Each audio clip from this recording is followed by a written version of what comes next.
ভিতরে ভিতরে শেষ হয়ে যাচ্ছি, কিন্তু কাউকে বলতে পারি না। বুকের ভেতরটা অনেক কষ্ট জমে আছে, কিন্তু কাউকে দেখাতে পারি না। বাঁচার জন্য অনেক স্বপ্ন দেখি, কিন্তু স্বপ্নগুলো সত্যি হয় না। মাঝে মাঝে মনে হয় এই পৃথিবী ছেড়ে অনেক দূরে চলে যায়, কারণ আমার কপালে যে সুখ নাই, একমাত্র আমিই বুঝি কত কষ্টে জীবন কাটাই। অল্প আয়ে বুদ্ধি খাটিয়ে সংসারের খরচের টাকা বাঁচিয়ে কীভাবে মাসে 4,000 টাকা সঞ্চয় করা যায়, তো সেই ব্লগটাই আজকে আমি তোমাদের কাছে শেয়ার করব। তো ডেইলি বাঙালি ব্লগ আর গ্রামের সাদামাটা জীবনে বলতে পারো। তো নতুন দিনে নতুন আরেকটি ব্লগ ভিডিও নিয়ে হাজির আমি আপনাদের মাঝে সাভানা, ভারতের ছোট্ট একটা গ্রাম শীতলকুচি জেলা থেকে বলছি। তো welcome back to my channel. আসসালামু আলাইকুম। তোমরা সবাই কেমন আছো? আমি আশা করি তোমরা সকলেই ভালো আছো। আলহামদুলিল্লাহ আমিও ভালো আছি, আর আমার পরিজনদের নিয়ে আলহামদুলিল্লাহ আমি ভালোই আছি। আর আমার প্রাণপ্রিয় কলিজা ভাইয়া আপুরা, তোমরা সবাই কেমন আছো? আমি আশা করি তোমরা সকলে ভালো আছো। তো বরাবরের মতো না ব্লগটা শুরু করে দিলাম। অল্প আয়ে বুদ্ধি খাটিয়ে সংসারের খরচের টাকা বাঁচিয়ে কিভাবে মাসে 4,000 টাকা সঞ্চয় করা যায়। তো ডেইলি বাঙালি ব্লগ আর গ্রামের সাদামাটা ব্লগ। তো এই যে দেখুন, তোমরাও চাইলে আমার মতোই করে বুদ্ধি খাটিয়ে অল্প আয়ে টাকা সঞ্চয় করতে পারো।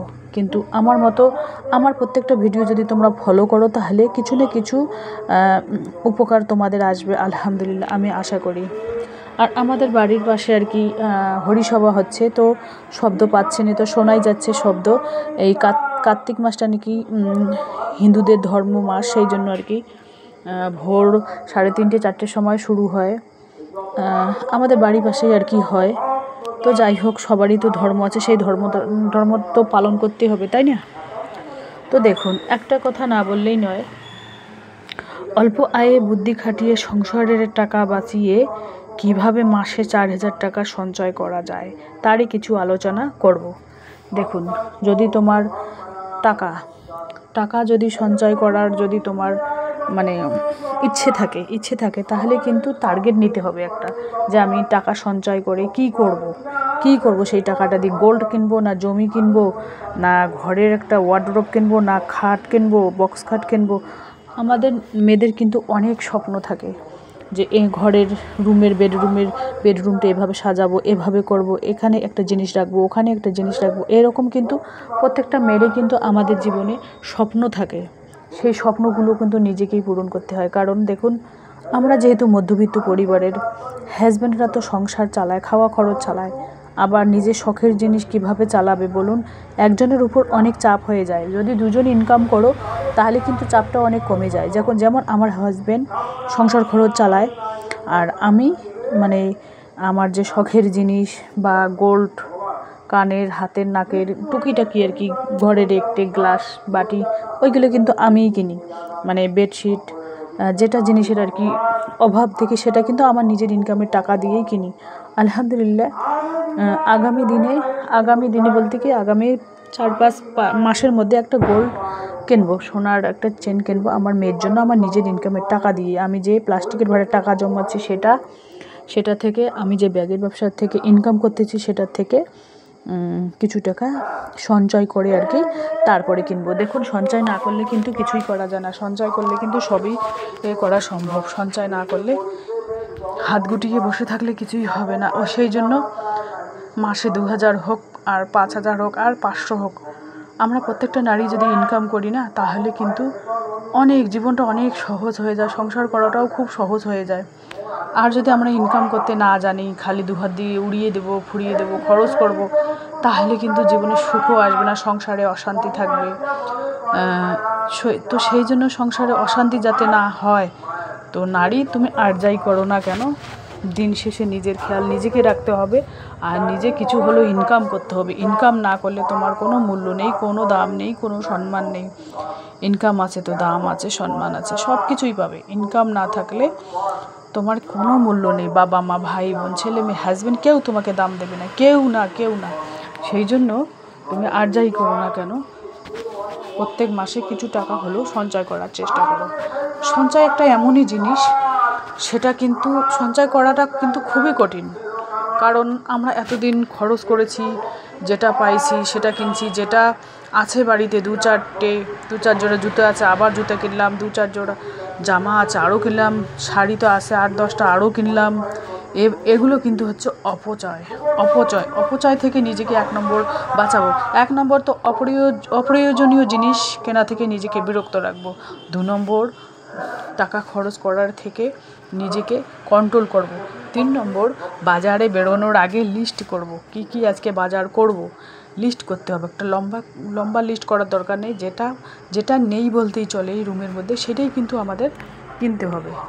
আর 4 নম্বর হচ্ছে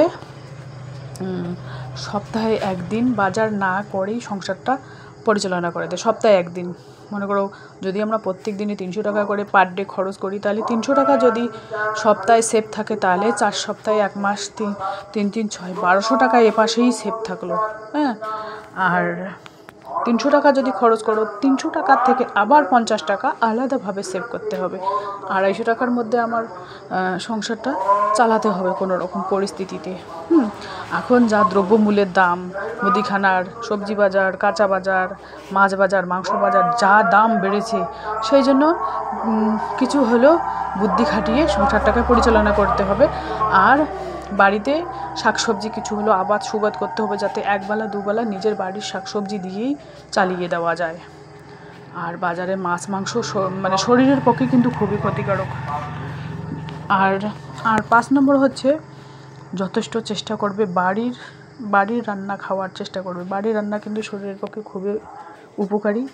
আর রেস্টুরেন্টে যদি খাও, আবার হোটেলে কিনে খাও, তাহলে কিন্তু স্বাস্থ্যের পক্ষে খুবই ক্ষতিকারক। সেই জন্য আমি বলি কি, বাড়ির খাবার সবসময় খাওয়ার চেষ্টা করবেন। বাড়ির খাবার খেলে না, 1 নম্বর তো টাকাও সেভ হবে কিছু, আর 2 নম্বর শরীর স্বাস্থ্য দুটোই ভালো থাকবে। সেই জন্য অফিসে যাও আর চাকরিতে যাও আর ব্যবসায় যাও, সবাই তো প্রত্যেক পুরুষে তো যে কোনো না কোনো কাজের সাথে যুক্ত থাকে। সেই জন্য বাড়ির খাবার টিফিনের মধ্যে ভরিয়ে নিয়ে যাবে, তাহলে কিন্তু বেস্ট হবে একেবারে। তো আমি কিন্তু এইভাবে আর কি 4000 টাকা সঞ্চয় করি আর কি, মানে সংসার খরচের টাকা থেকে, মানে 12,000 টাকা। আমার হাজব্যান্ড কিন্তু প্রত্যেক মাসে আমাকে 12,000 টাকা করে দেয়। 12,000-এর মধ্যে কিন্তু আমি 4,000 টাকা সেভ করি, মানে সঞ্চয় করি আর কি। আর 8,000 টাকা দিয়ে পুরো মাস আমি সংসারটা সুন্দরভাবে আর কি চালিয়ে দিই। তো তোমরাও চাইলে আমার মতোই কিন্তু এইভাবে সঞ্চয় করতে পারো। 2,000, 1,000, 500, মানে যার যেমন আয় তার সেরকম তো ব্যয় হবে, তাই না? তো অল্প আয়ে বুদ্ধিটা খাটাতে হবে কিন্তু। আর সেই সংসার খরচের টাকা থেকেই কিন্তু টাকাটাকে সঞ্চয় করতে হবে, সেই বুদ্ধিটা থাকতে হবে, ব্রেনটা থাকতে হবে। বুদ্ধি না থাকলে কিন্তু যদি লাখ টাকাও ইনকাম করো, তাহলে কিন্তু কোনো কাজে আসবে না, বুদ্ধিটা খাটাতে হবে।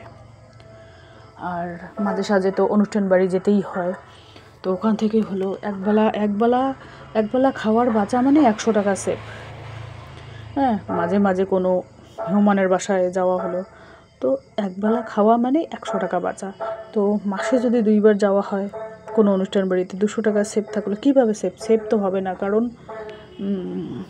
কোথাও গেলে তো কমসে কম 100 টাকার মিষ্টি ভাড়া টাড়া তো আছে, 200-300 টাকা, ওটার থেকে সেভ হবে না।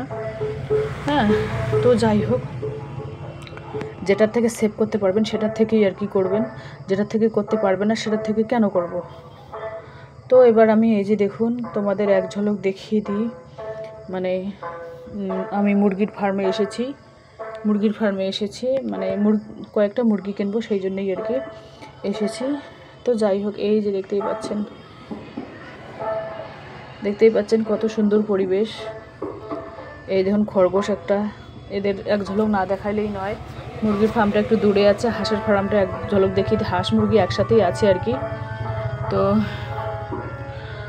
এই যে দেখুন, শোনা যাচ্ছে কি, এখন আমার বাসার পাশেই আর কি হরিসভা হচ্ছে, শব্দ তো শুনতেই পাচ্ছেন। যাই হোক, ভিডিওটা যেন তেনভাবে এডিট করে নিচ্ছি। যাই হোক, প্রত্যেকদিন বিকাল 4টায় যেহেতু ব্লগ আসে, কিছু না কিছু ব্লগ তো শেয়ার করতেই হবে সংসারের টুকিটুকি কাজকর্ম দিয়েই। এই যে দেখুন, হাঁসগুলো কত সুন্দর সারি সারি যাচ্ছে। হাজব্যান্ড প্রবাসে চলে গেছে, ওনার আসতে কতক্ষণ, যাইতে কতক্ষণ।